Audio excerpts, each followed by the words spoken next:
There is this horrifying creature that lives on a tiny uninhabited island, and at night it will come out and it will eat anything from coconuts to fish to birds to people. Amelia Earhart, along with her flight navigator Fred Noonan, would make their way to tiny Howland Island, but they would never arrive. When they disappeared, it was heartbreaking and it made international headlines, and this huge search is launched for them, but they can't find them. And after 2 weeks, they officially declared they were lost at sea and most likely dead. 3 years later, a British scientist was on this tiny little uninhabited island called Niku Maroro, and they made a startling discovery. He found an incomplete skeleton next to what looked like the remains of a campfire, and their skeleton was kind of torn all over the place. Because of Niku Maroro's proximity to Howland Island, everybody speculated that this has got to be the body of either Amelia Earhart or Noonan. The bones were sent to 2 doctors, and they unfortunately said, no, this isn't Earhart or Noonan, this is somebody else. So those bones were ultimately disposed of, and everybody just kind of forgot about it when a forensic anthropologist decided to manually re-examine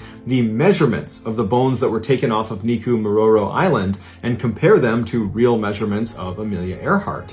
And they discovered that clearly those doctors in Fiji had made a mistake, because the measurements of these bones match Amelia Earhart almost exactly. So researchers go to the area where these bones were found, and they look around and they find a couple 1930s era bottles, glass bottles, and one of them is a freckle cream, and Amelia Earhart had lots of freckles and she liked to use freckle cream to cover them up. She was kind of famous for doing that. So while some scientists are putting their energy into confirming that yes, those bones were Amelia Earhart, we don't have the bones, but we can show you with the measurements and the freckle cream, and there's another picture that apparently shows the landing gear of her plane off of Niku Maroro Island. And there's another group of scientists and researchers that are saying, okay, let's assume that that really was Amelia Earhart. Let's figure out what happened to her once she got to Niku Maroro Island. And the leading theory is horrifying. Niku Maroro Island is inhabited by one of the scariest creatures on the planet, the coconut crab.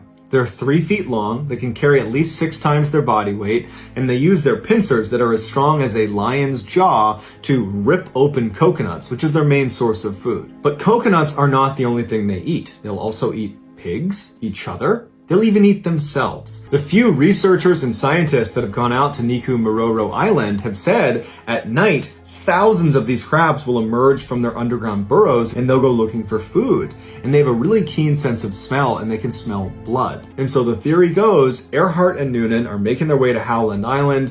They get off track somehow and they wind up crash landing 350 miles away on Niku Maroro Island on one of the reefs. Noonan probably dies on impact, and Earhart, who's badly wounded and probably bleeding, she gets onto the island and she makes her way up to that area where that campfire was found. And for some amount of time, Earhart is able to survive off of whatever she had on her in those glass bottles, but in her weakened state and bleeding, at some point she probably attracted the coconut crabs, who one night came out and swarmed her, ripped her to pieces, and ate her. Today, Niku Maroro Island is only inhabited by the coconut crabs, and it's protected land under the Republic of Kiribati. And so if you want to go, you have to get express permission from the Republic of Kiribati, and they send someone to go with you. You can only travel there at certain parts of the year, and even then, it's incredibly dangerous. Just know that I really appreciate your support, and until next time, that's going to do it. See ya.